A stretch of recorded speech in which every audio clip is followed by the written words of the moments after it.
All right, today on What to Do, we have a set of hedge trimmers, hedge cutters.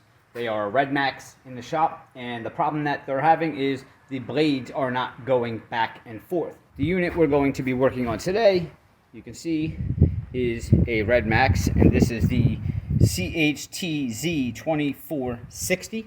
This is your gearbox underneath, and you're going to have 6 hex heads, which we are going to take out now. Red Max typically comes with one of these tools with a hex head on it, and these ends are for your spark plugs. In the shop, we're going to use an actual drill here to take these out.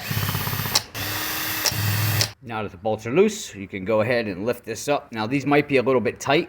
You can get a little soft hammer and gently tap this after you loosen the screws to try to break the seal, but sometime, there we go. You can pull straight up, and there is your gearbox. And this is not, yeah, it's jammed. It's going, something's not right in here. This is your one of your camshafts here, and this is your drive gear, and underneath of this drive gear there's another cam. So, well, there we go, right there. There's something, you can see it right there, lodged down in there. I bet you that's what it is.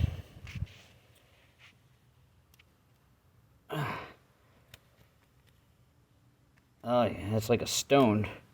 There it is. That's what it was. Now I just lost it.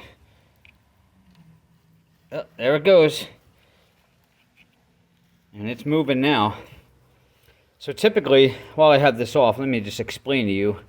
Right here in the front of your trimmers, well, here's your cover, and it has this little felt padding here, you can see.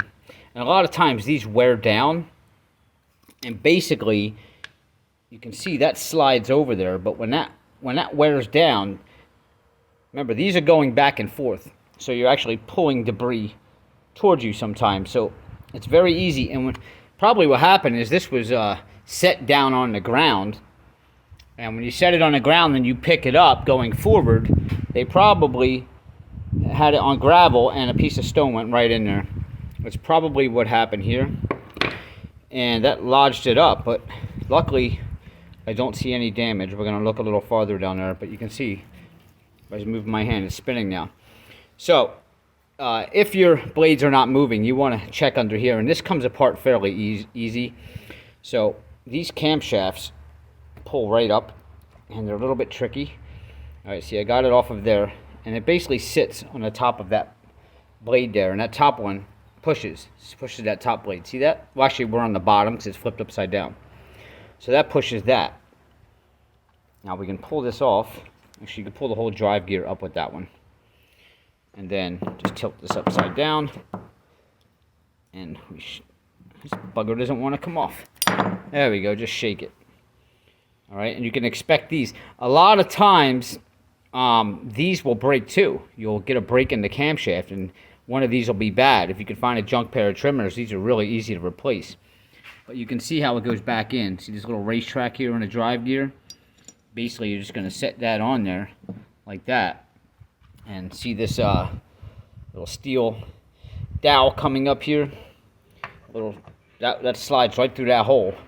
And then you just line your blade back up like that to drop your camshaft down on it. But we want to get to that bottom one too and see if that thing caused any damage. Here's your bottom one. Well, actually, I'm sorry, we're flipped upside down, so this would operate your top blade.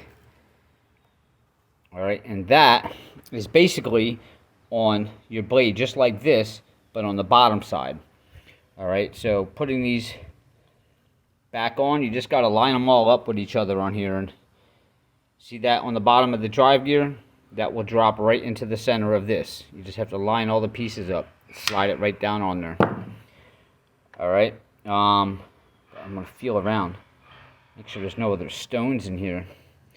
Now, if you want to service these things, you could take that gear head off, and sometimes all this stuff will get all dried up in here, and It's not too hard to do. Cleaning it out's a little messy, but I don't feel any other stones in here. But typically, it's really a simple fix to fixing your blades, as long as nothing is damaged under here. And even if it is, you can go online. You can actually buy these camshaft kits and the drive gear and just replace them. To get in and out of here, and to get this bottom one off, you're actually going to have to loosen this hex head here and this one here, because that's mounted to the front of your trimmers. And this whole blade assembly will come forward and off, and you'll be able to get your bottom camshaft out of there if you have damage to this. But I don't feel any more stones. Everything looks good. And hopefully this helped somebody out as far as understanding what's in here, and if you have a problem with your blades, maybe that would be the same thing. You see this little gear right here? This is actually coming from the motors, right? So when you're giving it throttle, this is spinning. So in return, it's spinning this drive gear, all right? And as the drive gear spins, these cams are pretty much what go in and out, and that's what gives you your blade back and forth. So if you can understand how the operation is, then you'll understand how to fix it, or what might be the problem when they're not going back and forth. All right. Now, there's also another situation that you might run into with these blades. There's a bolt going through these blades, but in the middle of these blades, there's these little tiny spacers that slide back and forth. Basically, sometimes they break and they jam these up, and I'll do a separate video on taking these blades apart and show you what I mean. But there's little spacers in between here that slide back and forth in a little track, and when they break, that will jam these up also. That's basically one of the things to look for on the Red Max trimmers. Really simple to do. So please, guys, if you can hit subscribe below and give me a like, I'll see you on the next video.